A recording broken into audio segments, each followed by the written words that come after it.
May posibilidad bang ma-develop into something more special? Sino ba hindi madedevelop dyan? Ikaw rin, posible bang ma-inlove ka? Okay.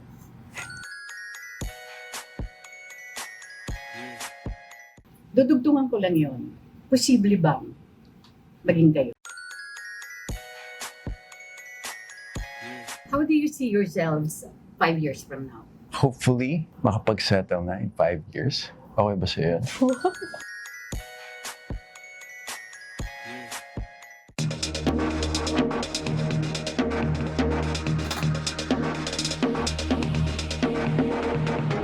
Magandang araw, Pilipinas, at sa ating mga kababayan sa ibang bansa. Welcome to TikTok with Aster Amoy. Sa araw ito, mga kaibigan, ay dalawang celebrities ang ating makakakwentuhan. The very first time na nagtambal sila sa isang serye based on the popular Wattpad. My husband is a mafia boss. Mga kaibigan, let's all welcome Renny Escaño and Joseph Marco. Hi tita. Yeah, thank you so much for having us. Of course, it's my pleasure, di ba? Ngayon pa lang, maraming salamat sa Viva. And of course, all these people here, maraming salamat sa inyo, sa lahat ng suporta. Una-muna, kumusta na kayong dalawa? Very good, very good. Sobrang okay ng relationship namin. Oh, And, talaga? yeah. Parang, tita, we're Super, very super. happy. And kasi nag-start na din po kami mag-taping. So, sobrang excited kami talaga na mapanood ng mga tao. Kasi nung nag-start kami mag-taping, parang, di ba, ang saya lang, Saya. ang gaan. Parang magandang chemistry yung dalawa. Ang dami nga po Siguro nagsasabi. I'm thankful kasi I enjoy working with Ren. She's so passionate and very giving as an actor. And sobrang importante nun kapag alam mo yung co-actor mo giving, especially she's my leading lady. It's such a treat for me. I'm lucky. Same, Reaction. same tita, parang hindi kasi ako talaga nahirapan. Unang beses pa lang na nagkita kami, nagulat din ako na hindi ako nahirapan to connect with him. Nagulat nga si na Miss Dina, first time niyo ba talagang magkakilala dalawa? Parang ang tagal niyo na magkakilala kasi nandun agad yung connection and hindi ako nahirapan din mag-open up, mga ganon. So, thankful ako na siya din yung nakasama ko dito kasi di ba po, minsan parang mahirapan ka talaga na mag-connect sa mga co-actors mo, di ba? Kapag first time mo sila ma-meet. So ngayon, sobrang grateful ko na binigyan ako ng mga ganitong katrabaho, lalo na siya. Coming from the word connection, anong ginawa nyo para ma-break nyo yung ice between the two of you? Sabihin ko Wala. ba? Anong wala? Hindi, joke lang. Hindi, Ano? tita, nag-effort talaga siya. Umpisa pa lang talaga, naramdaman ko yung effort niya na mag-connect para ma-feel ko na maging comfortable ako sa kanya instantly. As in, lagi kaming magkausap. As in, minimake sure niya na maging komportable ako sa kanya. Bago pa kami mag-start ng taping, parang hindi ako nahirapan, hindi ako nailang, walang ganun, hindi ako naka-feel na parang na-intimidate ako or something. Parang kasi pinaramdam niya kagad na sobrang warm nung pagtanggap niya din sa akin. Like yung magkausap, tapos tinulungan niya rin ako to create talaga may character na mabuo si Zeke and Amy. Bibihira yun actually. Kasi it shows naturally. Hindi kailangan pilitin eh. I think that it takes two to tango. Siya rin kasi, parang she's very giving and open siya na siguro makilala ako. And somehow, hindi naman mag-work yun kung walang effort sa side niya. So I guess talagang parehas kaming gumagawa ng effort. Kaya parang effortless siya. So we're just going with the flow. I'd like to congratulate you both kasi napakaswerte nyo dahil this is a very popular Wattpad Yeah. series. Di ba na kayo ang pinili Super, ng Viva. So, nung binigay sa inyo yung material, reaction. You know what, Tita, until now, it feels surreal. Alam mo yung tinatanong mo sa sarili mo, totoo ba to? Totoo ba to? Kasi parang sobrang nakikita kong fit na fit kami for the character, for the role. And, you know, especially coming from Wattpad then, 2014 pa to. So, napakaraming readers, daming fans, 218 million reads. Kaya parang nakaka-overwhelm. Andun din talaga yung pressure. So, we're just very, very thankful knowing that ako kakalipat ko lang noong July. I just signed up with Viva. And na-realize ko, you know, Diyos talaga yung may plano nitong lahat. Kasi everything just fall into the right place at the right time. kung hindi nangyari yun, parang baka hindi napunta sa akin to. So, I think it's meant to happen. And very grateful na pinagkatiwalaan kami. Kaya naman, we're not gonna let them down. Whenever someone bets on me for 1 peso, I always give 1,000 back. So I always give my heart and soul. That's good. Yeah. Ren, nung makarating sa'yo itong proyekto, anong naging reaction mo? Nagulat ako, tita. Parang, kasi alam ko, I'm very aware kung gaano kalakas yung Viva One and lahat ng mga nilalabas nilang Wattpad series. And alam ko din kung anong pwedeng mangyari once na mabigyan ka. So, I was really praying and hoping na mabigyan ako. And nagano sila, diba, in-announce po nila sa Araneta na nag-concert. And then after nun, as in, nung araw na yun mismo, ang daming nagme-message sa akin na, si Amy, siya si Amy, dapat siya si Amy, ganon. Sabi ko, sino ba tong Amy? Wala akong idea, tol. Wala akong idea. Hanggang tinawagan ako ni Boss Vic and he said na, ikaw yung gustong-gusto ng mga tao para sa my husband is a mafia boss. Wala daw ibang nakikita for the role, kundi ako. So, na-curious po ako na bakit kaya nila nakikita sa akin. Nag-research ako agad. Kahit hindi pa binibigay sa akin. Tinignan ko yung mga sinasabi ng mga tao online, kung bakit sa tingin nila ako, ganyan. Tapos sabi ni Boss Vic, pero babalikan kita. Magpipitch na sa'yo, tingnan mo kung gusto mo, ganyan. So, kumbaga hindi pa sure yung sinabi niya sa akin. Tapos hanggang sa sinabi niya na nag-base talaga sila sa kung sino yung gusto yun ng mga tao, kung sino yung pipiliin nila for the project. I'm so grateful na parang sa dinami-dami ng artista. Yes, ng Viva. Yeah, hindi naman ako kakaiba or something, pero may nakita sila sa akin. Finally, may ganon na, nangyari siya. Dati pinapangarap ko, sana makita din ako na bagay sa ganito or deserving na maging ganito. Sobrang grateful po talaga ako sa mga boss sa Viva na binigyan nila ako ng chance. Kasi sino ba naman ako, di ba? Babigyan ka ng ganitong kalaking project. So, I'm so grateful. Also, sa lahat po ng mga tao, talaga na araw-araw, binubombard yung Viva, nagmamanifest, na sana ako yung gumanap, kasi nagpo-protest sila online na dapat si Ren yung makuha, ganyan. May ganun pala. Sobrang nakatulong siya, tita. As in, siguro 80% ng decision ng management, nag-base talaga sila sa kung anong sinasabi ng mga tao online. So, I'm so thankful and grateful and kaya ngayon, sobrang ginagawa po talaga namin yung best namin na balik namin sa kanila yon. Anong na-discover niyo sa isa't isa? So far,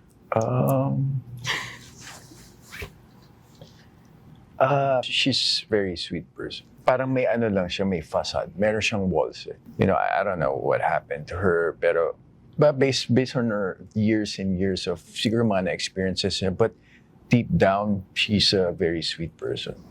Tsaka sobrang walang ka-ere-ere. Such a down-to-earth person. That's how I see her. Ako, tita, nagulat ako actually. Subtle lang yung nakita ko na yun sa kanila ng galit ko. Kasi diba, as we all know, Joseph Marco, very tall, dark, handsome, matipuno, ganyan. Na parang... At saka kung kani-kanino Opo. na din. Di ba? Ganon? Mamaya na lang. Parang ka-nonchalant, parang alam mo, hindi siya madali magpatawa, ganon. Pero meron siya minsan na parang nakikita ko. Na-curious ka sa kanya. Oo naman po, of course. Ilang beses ko nakita actually. Meron din siyang parang quirky side na parang minsan pag napapatawa siya ng hindi sinasadya, makikita mo na makagit din siya, na very playful din siya. Hindi seryoso. Opo, and ganun siya. Na kapag once pala na naging comfortable siya, very soft, very playful din, and nakakatuwa na parang ang cute pala, no? Pwede palang maging ganun yung mga ganito. If ever, pare kayong single, may posibilidad bang ma-develop into something more special? Sino ba hindi madedevelop dyan? Grabe.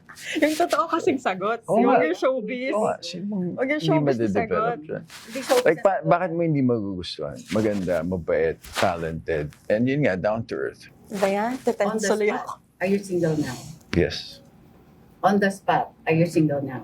Yes, tita. Wow! At that time ba, nung sinabi ni Boss Vic, or nung in-offer sa iyo yung material na to, alam mo na si Ren ang makakasama mo? I was still doing I Love You Since 1892 that time. So, narinig ko kay Boss Vic na parang, nag-pitch na ba sila sa'yo? Sabi ko, wala akong idea. Nagkaroon ako ng idea dahil sa mga TikTok tags. Kasi, alam mo ba, 2014 pa lang, tita, Yeah. pinag-prepare na kami nung, there's an account na gusto, lahat ng videos ko sa, karamihan sa Los I Bastardos. didn't know that. Tapos siya, ang galing ng pagkaka-edit. Oo nga eh. So, na-manifest nung account na yon. Kaya sabi ko parang may something. You know, may something sa amin. So, yung sa tandem namin, parang may nakikita ka kahit wala pa. May magic eh. Parang, Yeah. oo, Galing.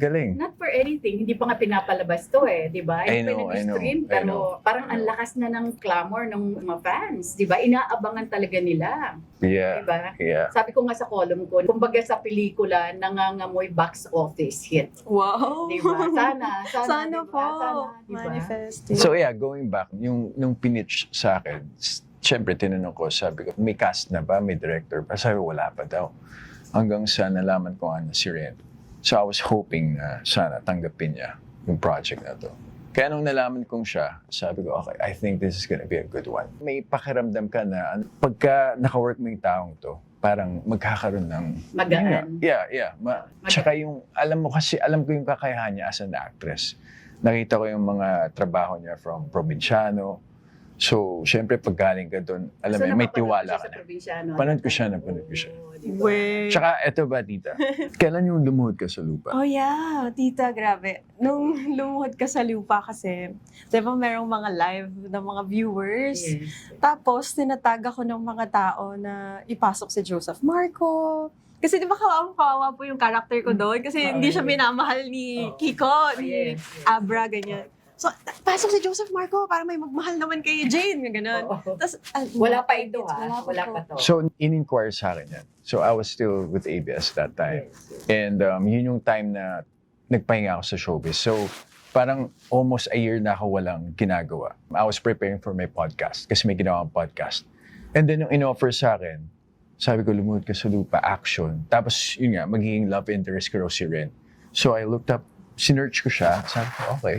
And then, I accepted the role. But for some reason, hindi nag-push through. And then, now, looking back, like, Yeah, I know. There was Diba? something bigger waiting. yes.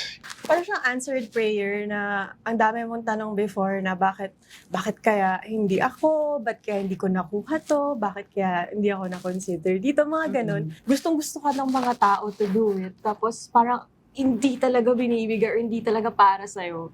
Ngayon, na-realize ko na lahat pala ng mga questions talaga sa buhay natin, eventually, masasagot siya. And yung answer In his na yun, time. yeah, I'm so grateful na ganun yung nangyari. Both of you have been in this business for quite some time. At marami na rin kayong mga pinagdaanan, marami na rin kayong mga ups and downs. Anong tumatatak sa inyo at saka ang learnings? Actually, tumatatak sa akin. It's really, ito yung magiging payo ko sa lahat ng nagsisimulang artista, mga bagong artista. Don't be afraid to fail. Kasi dun ka matututo eh. Matapa ka man, it's okay. There's still next day. There's still another opportunity. But you have to give your 100% best kapag binigyan ka ng opportunity. Kasi you never know, baka mawala ito sa'yo. You have to protect your position. Especially nowadays, ang bilis ng transition, mawala ka lang, magpahinga ka lang, wala, papalitan ka. The world will move forward without you. Never be afraid to fail. Just keep on trying. Kasi dun ka talaga mag-grow. I really believe that failure is not the opposite of success, but it's part of success. You have to fail so many times in You have to order go for through you, that process. to Yes. get that success. Ang galing mo. Galing mo din. Ikaw naman, ano masasabi mo? Ako, tita, well, honestly, hindi naman talaga ako ganun kakilala pa ng mga tao, pero hindi nila alam. Sobrang dami ko na din talaga na pagdaanan. Parang halos lahat ata ng TV station na pagdaanan ko na din. Halos lahat ng genre, nagawa ko na. Ang gusto kong sabihin sa mga gusto din makarating dito or gusto nilang pasukan yung showbiz, kahit na feeling mo, hindi naniniwala sa yung mga tao na magagawa mo or kaya mo, or may ability ka na makuha yung gusto mo sa industry, kailangan hindi mawala yung fire and yung paniniwala mo sa sarili mo na makukuha mo yun. Dapat kahit lahat sila hindi maniwala sa'yo, dapat naniniwala ka pa rin sa sarili mo. Kapag naniwala ka sa sarili mo, hindi ka mag-give up eh. So ako parang ang daming pagkakataon na wala na talaga, hindi siya para sa akin. Pero kaya ko talaga ito eh. Meron talagang spot for me. Lagi may ganong bububulong sa akin na, Sina-challenge mo rin yung sarili mo. opo, naniniwala talaga ako sa sarili ko. Kahit lahat ng tao sa paligid ko, wala na yan, girl. Hindi, meron talaga for me. Hanggang sa, yun yung nag-drive sa akin to do more, to strive more, and huwag ka lang talaga mag-give up. Kung talagang mahal mo yung isang bagay. That's very important eh. Hindi Perseverance. pwedeng kasi smooth sailing lahat Yeah. ng oras, ng panahon. Dadaan at dadaan kayo sa Uno, sa Baguio. Maraming challenges na dadaan sa inyo. Di ba? Lahat Yeah. naman tayo eh, di ba? I think it's important. Yes. Kasi kung hindi mo mararanasan yung suffering, hindi mo ma-appreciate kung anong meron ka. Yeah. Yes. So alam mo, looking back, shit, I don't wanna go back there. You know, this is my spot. I'm gonna own this. I'm gonna protect this with all my might. And gagalingan ko pa. So, di ba nga sabi nila, parang hindi lahat ng bagyo ay darating para sirain ka. Some will just clear your path para mas maging clear yung dadaanan mo. Yeah, you never know what's gonna happen eh. Hanggat buhay ka, huwag mong isipin na, okay, may nangyaring masama sa akin, tapos na. There's always a new day. How do you see yourselves 5 years from now? Ooh. 5 years from now, still acting, you know? I would want to pursue acting. And hopefully, makapag-settle na in 5 years. Okay ba sa'yo? Huwag ka nakatingin kay Ren. Tinatanong nga sa ano, okay ba sa'yo? 5 years from now. Yeah. Ako, tita, 5 magiging years from now. specific ako. Gusto ko, meron akong billboards, endorsements, meron akong bahay, and hopefully, ma-realize ko na it's okay to settle down, na hindi ako matatakot. Oo naman. Hindi naman Yeah. dapat katakutan yun eh. Hindi pwedeng, Ba't ka natatawa? Ang pula mo na naman. Nainitan lang, nainitan. Lamig-lamig! Lamig-lamig dito. So, like what you said, of course, 5 years from now, aside sa tuloy-tuloy pa rin kayo sa respective careers nyo, you see yourselves settled. Dudugtungan ko lang yun. Posible bang maging kayo?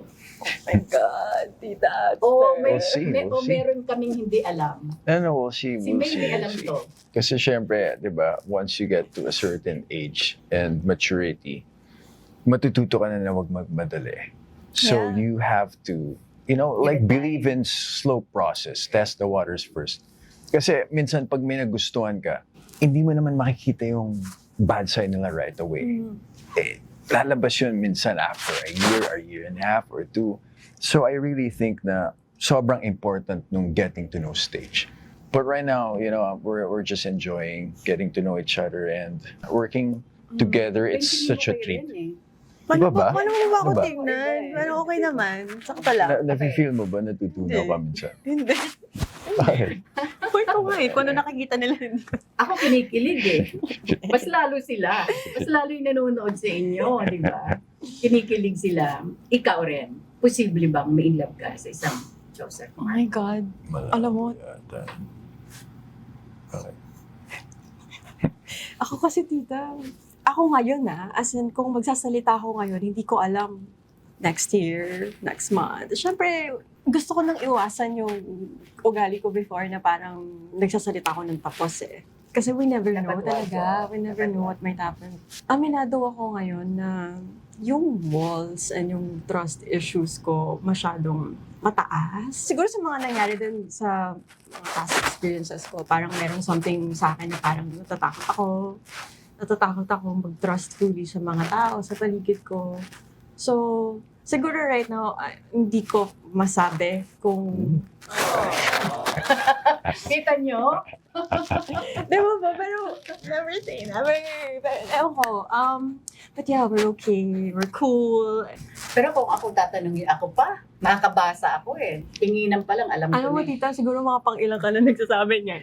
O, diba? Oo, Weird. diba? But anyway, that's good. That's good. Ay, Yeah. Tama naman sinabi ni Joseph, hindi naman dapat kailang madaliin eh. Yeah. Mm. Unless minsan, di ba, pag isang tingin mo lang sa isang tao, parang iba yung Alam mo nararamdaman agad? Di ba? May ganun eh. May ganung factor. In your case. Wala. Well, you know, to be honest, every Naayos, time na Chico. alam kong magkikita kami, like now, I get excited. Alam mo, parang ganado ka magtrabaho. ganado Parang ka narinig ko na din araw yan sa na to. isang interview mo. Ha? Hindi, joke O, lang. ikaw rin. Di, totoo Pag yun, nalala- tita. Yung, Ganon din ang pakiramdam mo. yung sinasabi niya na parang, Ganun nga din parang daw ang excited. pakiramdam mo. Parang excited nung makita siya, makasama siya, di ba? Siyempre, tita, nandun yun. 1 plus 1 equals 2. Siyempre, nandun yun na excited kang makita yung tao, maka-work yung tao, lalo na sa taping. So, sobrang excited ako lagi mag-taping, lalo na nag-start na kami mag-taping. Kasi magkasama kayo. Hindi ako nang nagdugtong kasi magkasama kayo. Pare kayo excited sa isa't isa, di ba? Excited. Na magkasama. Yeah. Okay. Pag Joseph, on the lighter side, isa ako sa mga talaga sa'yo dun sa Wildflower. Oh, wow. Wow. I don't know if that is your most memorable material or TV series na ginawa mo compared to Passion de Amor. You did several others, pero Yeah. sobrang tumatak ka ng gusto sa Wildflower. Actually, marami po nagsabi. Maganda talaga yung pagkakasulat ng role ni Diego Torrillo. But to be honest, that was the year na na-burn out ako. Like 8 straight years, movie, serie, racket. As in, tuloy-tuloy talaga. And nung time na yun, dun ko na-feel na kailangan pala magpahinga rin. It's important to have a break, to bring that fire back. Kasi dumating sa point na para ka na ng robot Na parang, okay, script, tulog dito. Minsan, hindi ako nakakauwi sa house. Parang doon ako sa van natutulog. I mean, I'm thankful. It's busy is good. Diba? At the end of the day, ang laki ng natutunan ko doon. Kailangan mo palang balansehin din minsan. Kasi I'm such a workaholic. So, hindi ako naniniwala sa bakasyon. Hindi ako naniniwala sa pahinga. And doon ko na-realize na important pala na balansehin yung buhay natin. Tama, totoo naman yun. Parang yung trabaho, nawawala rin kasi yung iba yung passion di ba? Hindi at saka yung quality ng trabaho mo. Yeah. Kahit pa paano nagsasuffer, Mhm. di ba? Kasi minsan, ang tulog mo sa sasakyan na lang, di ba? Yeah. Kaya ngayon, tita, hindi na ako tumatanggap ng 2 project at the same time. So I want to finish first. Kasi ayoko naman i-half-bake yung trabaho na parang kinuha niyo ako dito. I want to give my 100%. Tsaka isa na rin, I also want to take care of my health. Gusto ko maayos yung kain ko. Gusto ko yung tulog ko, naka 8 hours talaga ako. I really believe that if you really want to achieve more in life, you have to make sure that your machine, which is yourself, is in good condition. Kasi imagine mo, aircon, paandarin mo 1 buwan, walang pahinga. Diba? Like tayo. Masisira din yun. Yeah. I've heard a very interesting story kay Warren Buffett. Sabi niya, imaginein mo na sa buong buhay mo, magkakaroon ka lang ng isang kotse. Anong gagawin mo dun sa kotse? Alam mo lang. Or sabihin natin, isang cellphone. Di ba, iingatan mo yun. Kasi hindi ka na makakabili, isang cellphone lang. And it's the same with our body. You're only gonna have one body. So, why would you abuse it? Gotta take care of it. Yeah, agree. Ikaw rin, anong tumatak sa'yo na sa dinami-dami rin ng mga proyektong nagawa mo? Ang masasabi mo talagang most memorable project na yung nagawa mo? Siguro yung LKSL, tita. Hindi ko kasi in-expect na mapupunta sa akin yung biglang ako yung naging leading lady ni Kiko. Memorable din siya for me kasi ang tagal na nag-run yung show and More than a napakita ko year. talaga, More than a year. napakita ko talaga yung side ng acting, like nakapag-action ako. Ito yung Na-challenge ka ko sa yung lupa. sarili, na-challenge ko talaga yung sarili ko, tita, na may mga bagay na dati hindi ko in-expect na magagawa ko. Nagawa ko po sa show na yun. And binigay ko din talaga yung 100% ko dun sa show na yun. And taas yung ratings Mhm. Parang iilan lang yung nakakagawa ng gano'n sa TV5. So, happy ako talaga that time nung ginagawa ko po yun. And masasabi ko, naging proud ako sa show na yun. Na-test ako as an actor, na-test ako na kailangan mapakita ko na and kaya kong gawin to. Action, heavy drama. Curious ako, this is my first interview with you, Joseph, kaya curious din ako. I'm Yes, sure yeah. ganun din ang ating mga viewers. Paano ka nagsimula sa showbiz? Oh, I started with commercials. So naglalakad ako sa mall. May lumapit sa akin na agency owner, binigyan ako ng card. Sabi niya, gusto mo mag-VTR? Sabi ko, ano po yung VTR? So I had no idea. And then, VTR pala, taka sa camera, see your name, age, height, look at your right, look at your left. So ganon. Sabi nila, bago ka daw makakuha ng lead role sa VTR, siguro abutin ng mga 50 times. And I just got so lucky with my very first one. I got the lead role. That was for Head and Shoulders with Angel Locsin. Oh, I cannot even, so, Angel Locsin ka agad. yeah, nag-costume fitting. Pinag-prepare kami. hindi ako makatingin sa mata niya. As in, talagang, sabi niya, tumingin ka na lang dito. Tingnan mo, ang bait ni Angel Locsin. And then, after nung umere yung commercial na yun, yung mga agency, who's this guy, papunta yan. So, nagsunod-sunod yung commercials ko. Up until someone offered me to enter showbiz. Actually, I started with GMA. Yes, I know. Pero hindi ako seryoso nung time na yun. Nabigyan ako ng project, hindi ko binabasa yung script. Hindi ko alam eh. I was 18 that time. So, I had no clue na ganun yung profession. So, I stopped for 3 years. And then, I signed up with ABS. Tapos, after 3 months, they gave me a project with the late AJ Perez and Jessie Mendiola. The show was called Sabel. And then, yun na, nagsunod-sunod na. Doon ko na-enjoy na parang, ito ang profession. Because coming from a model, I believe everybody can model. But to do acting, it takes so much concentration. Nagpakita ka naman talaga ng husay mo rin sa acting, di ba?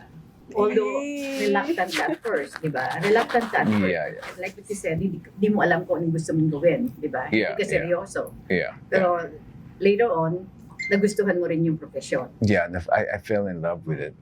Nung nabigyan ako ng malaking character, parang dun ko nakita yung importance. Kasi dun mo na ma-realize na, okay, hindi lang pala magbasa, hindi lang pala pagde-deliver, but you really have to immerse and go to, kailangan mo maging yung character. Yes. And I love the process. I'm such an emotional person. Hindi ako mahilig magpakita. At least I have a release. So whenever I have crying scenes, doon ko binubuhos lahat. Naiipon to ipon.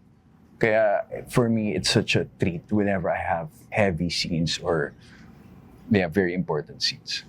Ren, i-share mo naman sa lahat kung how did you start in this business? Paano nga ba? That's so funny, tita. Kasi nung high school, school writer po ako sa school paper. School writer?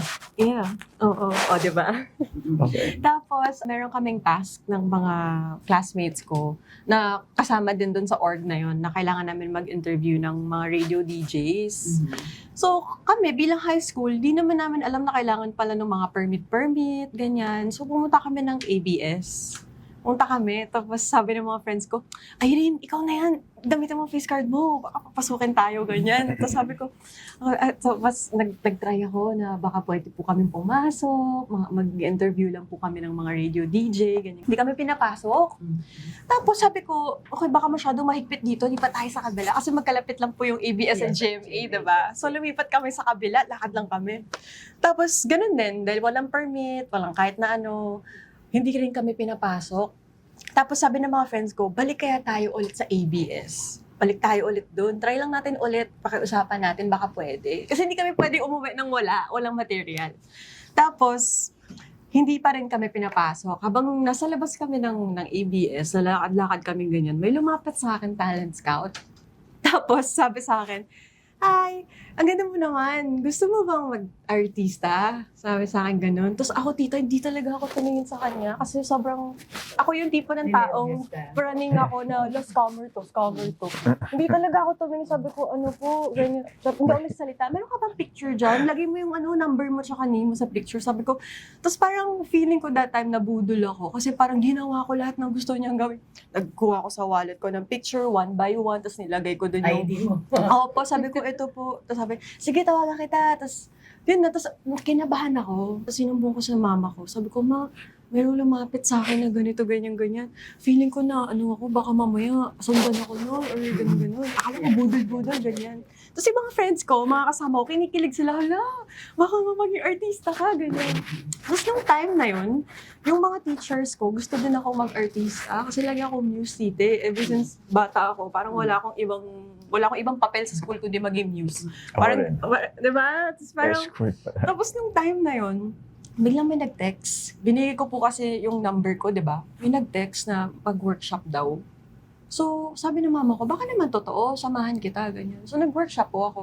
Yung sa workshop na yon, yung nag-handle ng workshop na yon, yung talent scout, nagsusupply pala siya ng mga talents. Yes. Tapos tita, maniwala ka sa hindi, yung first ever project ko on TV, talent ako sa Soko. Yung mga pinapatay na bata doon. Tita, ako yun. Nagganon ako. Intense yung, agad Oo, ako yung mga bata Buti pinapatay. hindi ka na-trauma. Hindi, na-enjoy ko talaga. Tapos umiiyak ako, pinatay yung nanay ko. Yung mga ganun. Sabi ko, ang galing, nakakaiyak ako. Kahit kunwari patay yung nanay ko. Sa Soko, tita.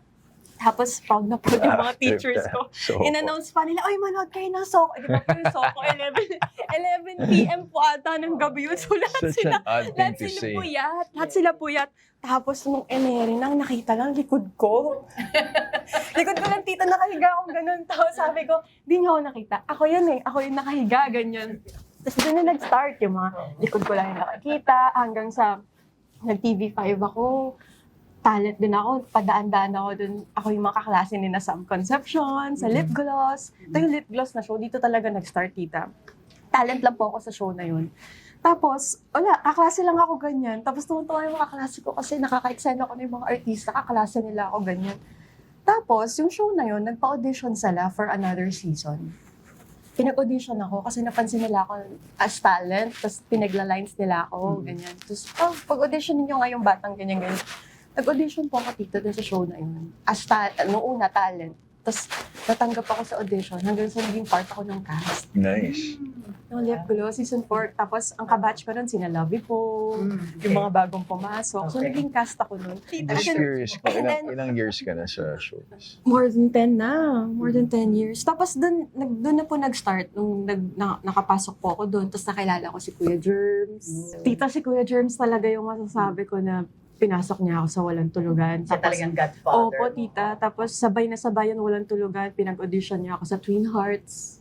Tapos nakasama na ako dun sa mga cast. So, Grabe. doon na nagtuloy-tuloy. Hanggang sa nakilala ko po kayo sa Walang Tulugan. Ang dami mo ng pinagdaanan. Sobra. Grabe. Yun ang sinasabi ko na parang sometimes it takes time. Na hindi Yeah. hindi pwedeng overnight. Actually, yung iba masiswerte.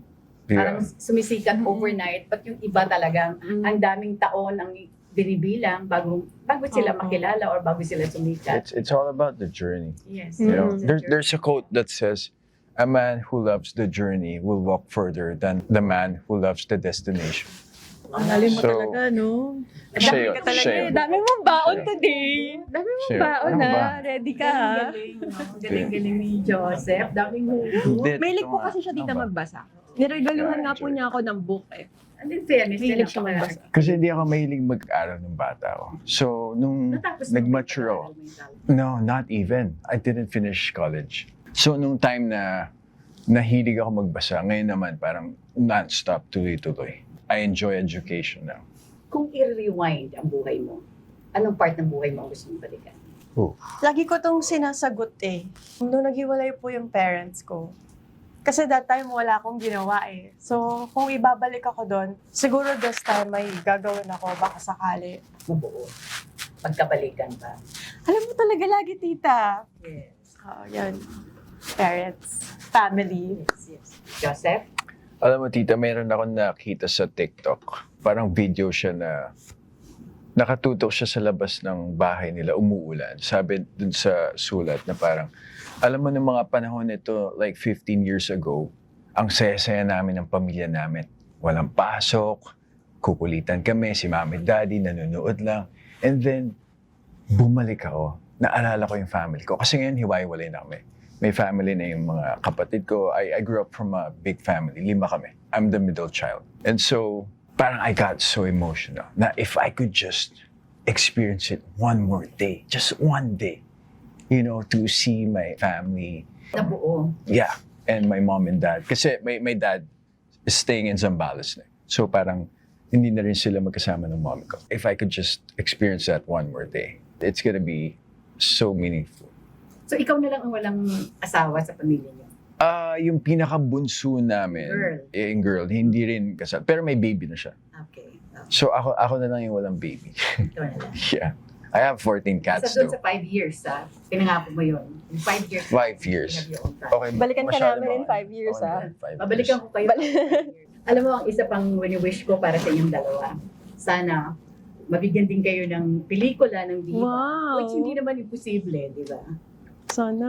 Well, tita, gagalingan pa namin. And of Like, course, di ba sabi nga that nila? will be all dependent sa magiging output or Exactly. outcome Opo. ng Exactly. inyong bagong teleserye. Sabi nga nila, you're only good as your last work. So Yes. kung gagalingan namin dito, I think Right. we can have a ticket for a next project.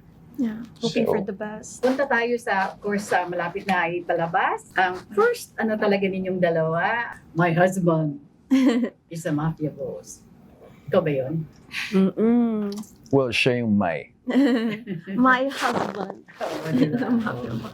Or so happy kasi yung mga eksenang nakuha na namin, especially last day. Oo nga, oh my gosh, Pati kami, guys. sobrang entertained kami.